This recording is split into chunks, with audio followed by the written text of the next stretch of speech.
After being away for several months, I returned home, only to find that the house where I grew up was on the market. This was the house filled with my childhood memories, and now it was being sold without my consent.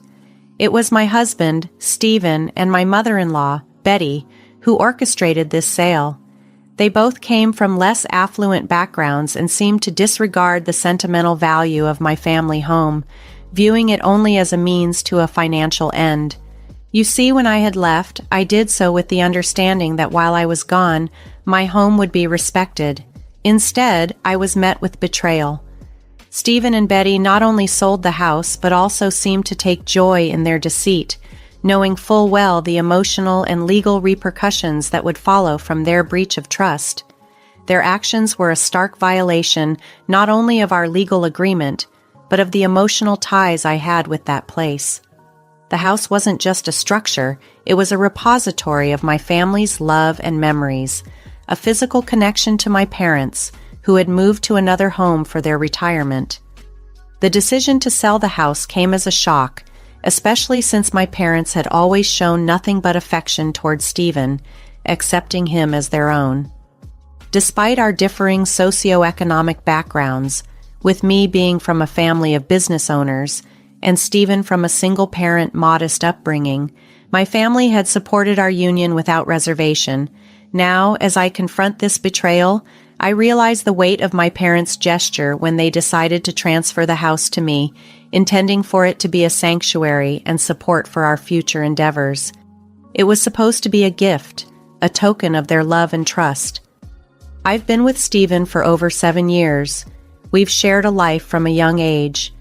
Our marriage was supposed to be a partnership of equals, irrespective of our financial status or family heritage.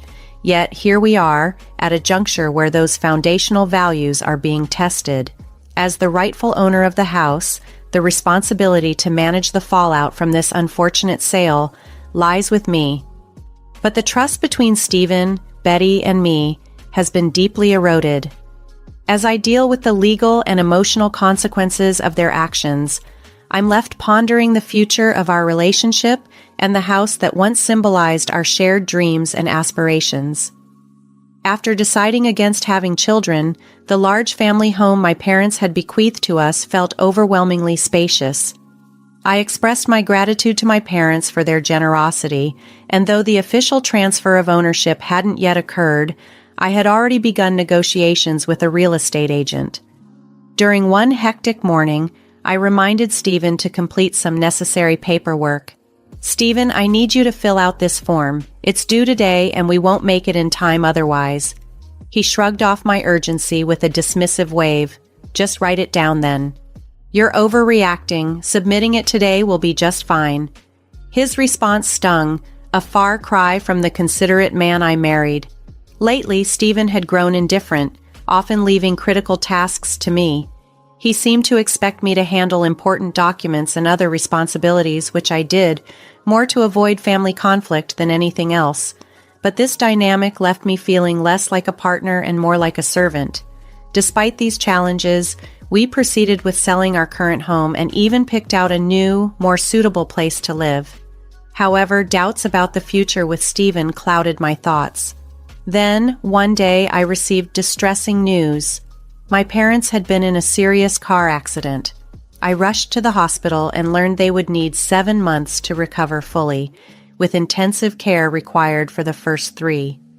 Determined to support them, I negotiated with my employer to adjust my work schedule and informed Stephen that I would be staying with my parents to help.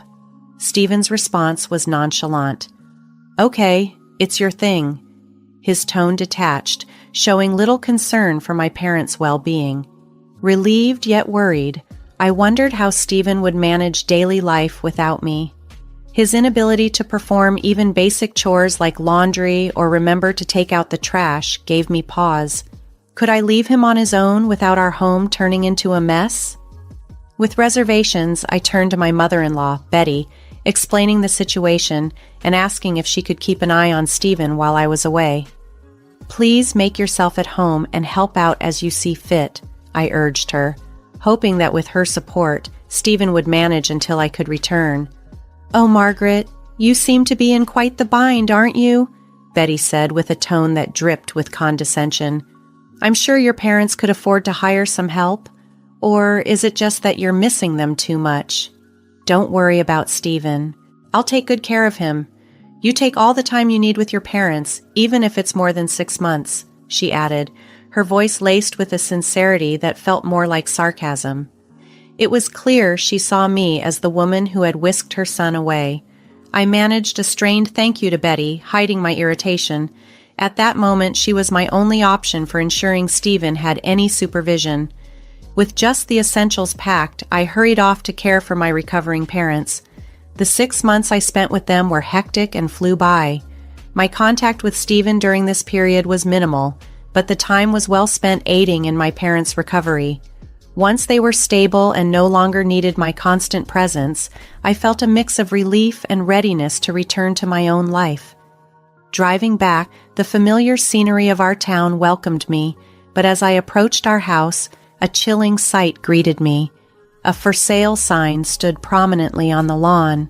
Confused and alarmed, I immediately called Stephen, only to hear a chuckle on the other end before he casually dropped the bombshell. I sold the house and moved back in with my parents. I took care of everything while you were gone, he said, his voice devoid of any warmth. None of what Stephen said made sense, so I drove straight to my in-laws' house, a mere 10 minutes away. The first shock was the sight of my belongings piled up at their front door. As I processed this, a contractor arrived, rang the bell, exchanged some paperwork with Betty, and began loading my things into his truck. Stephen soon appeared, and both he and Betty looked unusually upbeat, dressed in fancy clothes and near a luxury car I didn't recognize. The scene was surreal as they counted a stack of money with gleeful expressions. Confronting Betty in a mix of shock and anger, I demanded, "What is going on here, Betty?" With a dismissive scoff, she replied, "I cleared out all that clutter from the house for you. You never knew how to manage your stuff, being too well off and all." Her words stung, and she continued, "You've been such a negligent wife, putting your parents before your husband. I feel sorry for Stephen, having to deal with a wife like you. That's why I even told him to divorce you." Stephen then coldly informed me that the house was now legally in my name, which Betty used to justify selling it. "Since you were the one who told me I could do whatever I wanted, I did just that," he explained, showing me the contract with the real estate company that was signed about a month ago. Betty then flashed a condescending smile, as if she had outsmarted me in some twisted game.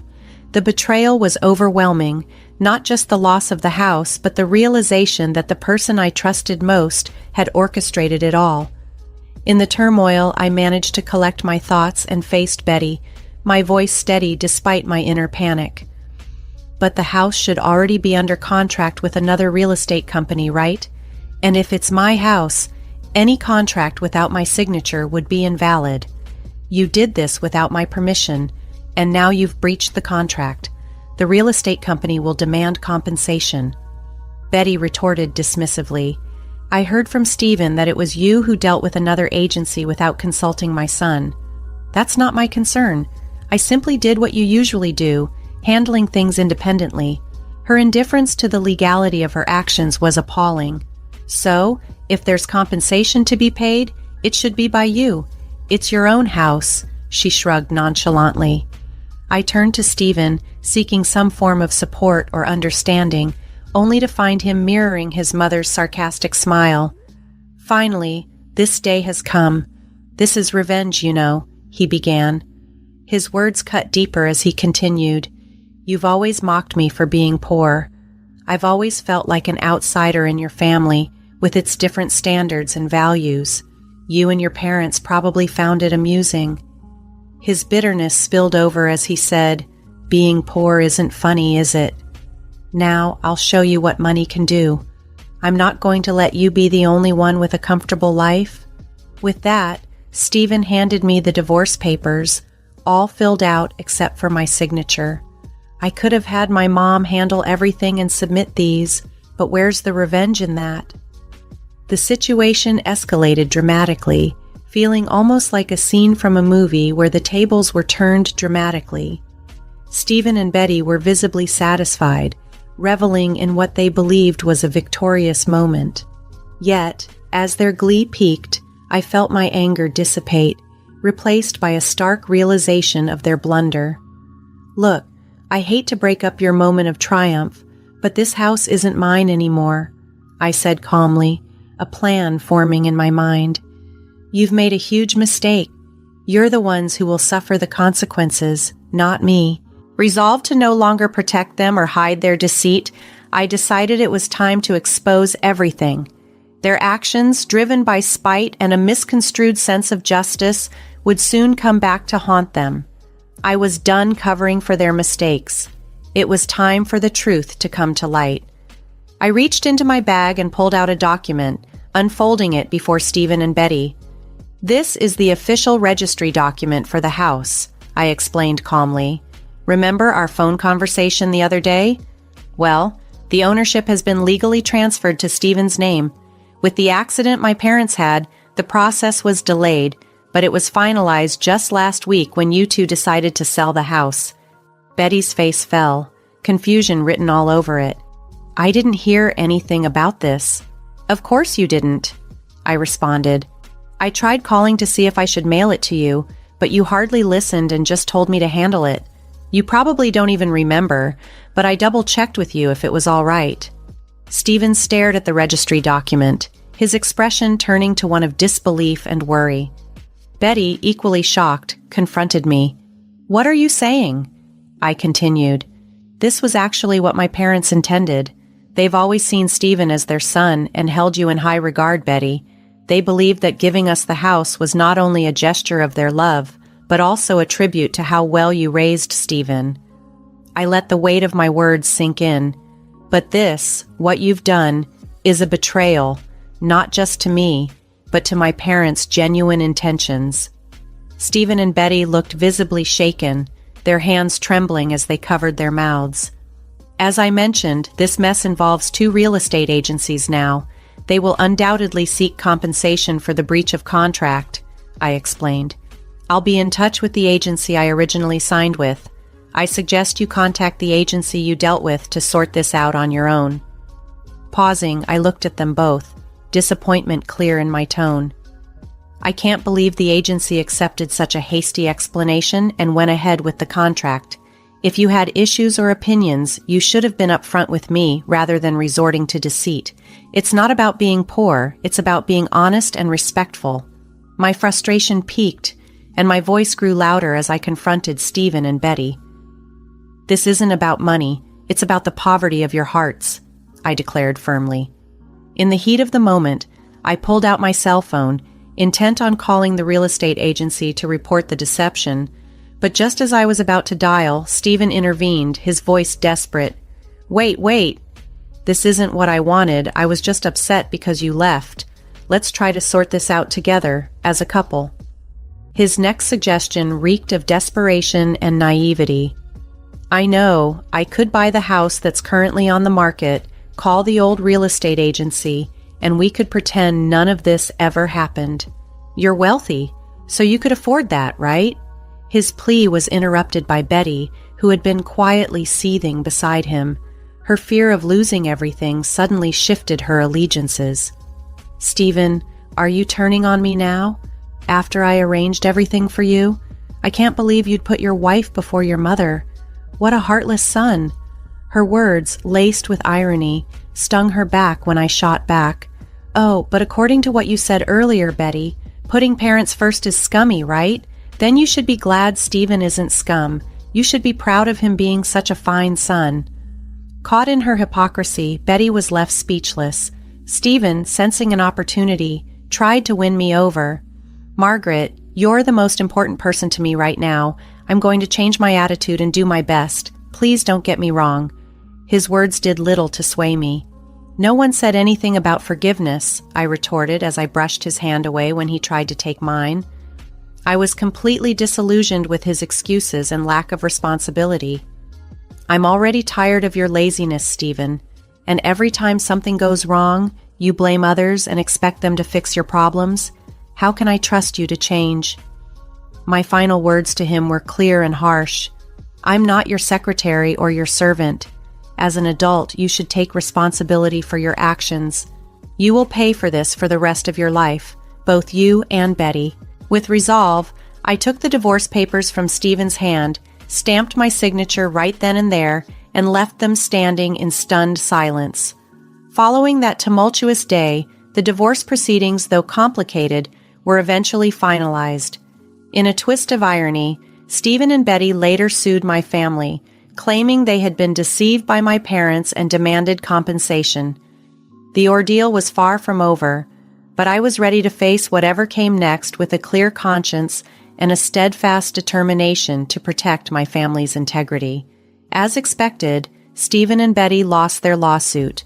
Their underhanded tactics not only failed, but also left them financially responsible for significant compensation to both real estate agencies involved.